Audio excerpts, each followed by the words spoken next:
Hello guys, for today's video, ang project natin ay gumawa ng junction box. So after natin mag-layout, pwede natin katingin yung mga part na hindi na natin kailangan.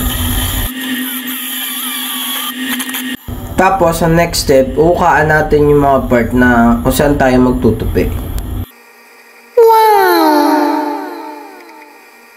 And then after, pwede na natin welding lahat ng mga dugtungan. Siyempre, kailangan natin grinderin lahat ng mga pinag-weldingan para maganda tignan.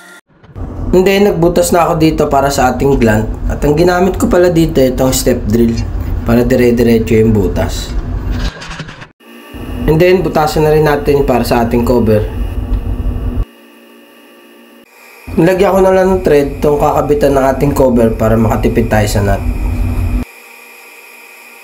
Nice na lang natin dito yung dating glant kasi wala tayong spare, pero okay pa naman.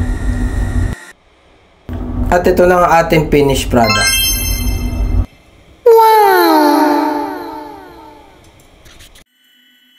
Ikakabit ko na rin pala para magkaroon na ng supply ng hangin ng ating steering gear.